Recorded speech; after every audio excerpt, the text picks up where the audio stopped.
تنگ او طبیعت باندې کې را پیسې په کار دی راځي نه کار دی نه چلیږي نو استغفر الله الذي لا اله الا هو الحي القيوم بیا زور وایي ښه هو الحي القيوم زور وایي نو دا زور ما د قبلګار رحمت الله علیه نه تاسو کومه دا ولي وی دا زور چې دی دا زور فضله دی امال فضله دی نو دې سړي له مال ډیر راځي دا زور فضله دی او مال فضله دی وی دې سړي له مال ډیر راځي او چې پیخ وایي کنه استغفر الله الذي لا اله الا هو الحي القيوم حي القيوم دې کنه نو دن حالت بخکیږي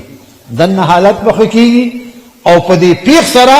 به دن حالت خکیږي او په زور سره به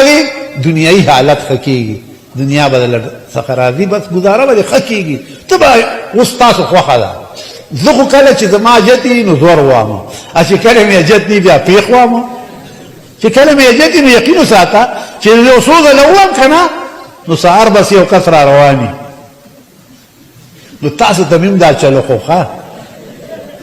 دا خلک نه کوي پیرا داسې څپلی کوي سړي له راشه آسان چل مې درته خو په دې زور کې دنیا پرته ده او په پیخ کې آخرت پروت دی اوس خوښه د مېرمنې که پستې خوري کرې من چې کومه وایې هغه وایې ښه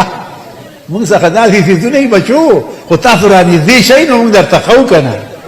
چې دنیا ته حاجت وي نو زور وایه او چې آخرت ته دې حاجت وي نو پیخ وایه کله کله یې دواړه وایه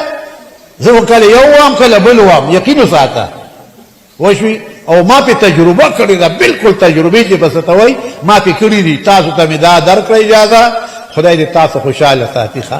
او دا ځان سره وایي کور کې زما میندو خویندو ته وایي دا زمونږ ټولې خویندې میندې دي ورته وایي رزق کې به دې برکت وي په خپله به راځي ته به نه پوهېږي تا به اسباب برابروي الله دې دا دواړه قل هو الله احد او دا استغفر الله دا دې الله ستاسو په عمل کې نصیب ساتي ښه او کلک اوسئ هلغونته درود شریف وایي په رسول الله صلی الله علیه وسلم باندې ځکه رسول الله صلی الله علیه وسلم رحمت للعالمین موږ باندې ډېر مهربان دی